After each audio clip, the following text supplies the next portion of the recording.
BVR today న్యూస్కి స్వాగతం. Like చేయండి, షేర్ చేయండి. మరిన్ని అప్డేట్స్ కోసం సబ్స్క్రైబ్ చేసుకోండి.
ఈ రెడ్ బుక్ రాజ్యాంగానికి భయపడే ప్రసక్తే లేదు. అందరూ ధైర్యంగా ఉండాలి.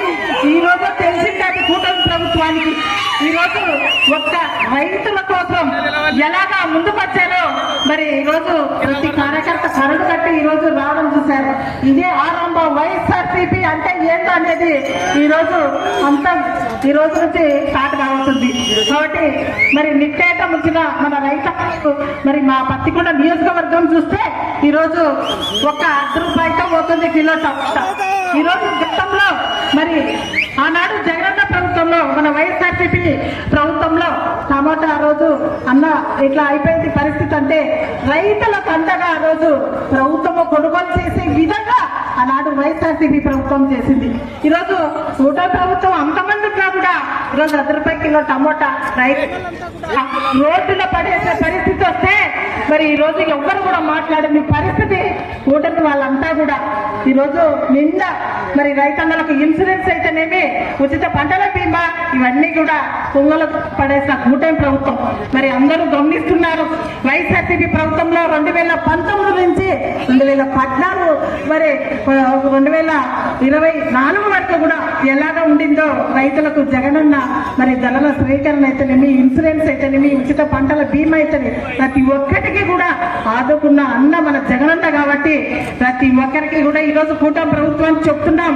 మేమంతా కూడా రైతన్నలకు ఆనాడు మరి అన్నదాత సుఖీభవ కింద 20,000 ఇస్తామనే తప్పుడు హామీలు ఇచ్చిన చంద్రబాబు నాయుడు గారి కూటమి ప్రభుత్వం ఈరోజు రైతన్నలకు ఖచ్చితంగా చేసి తీరాలి.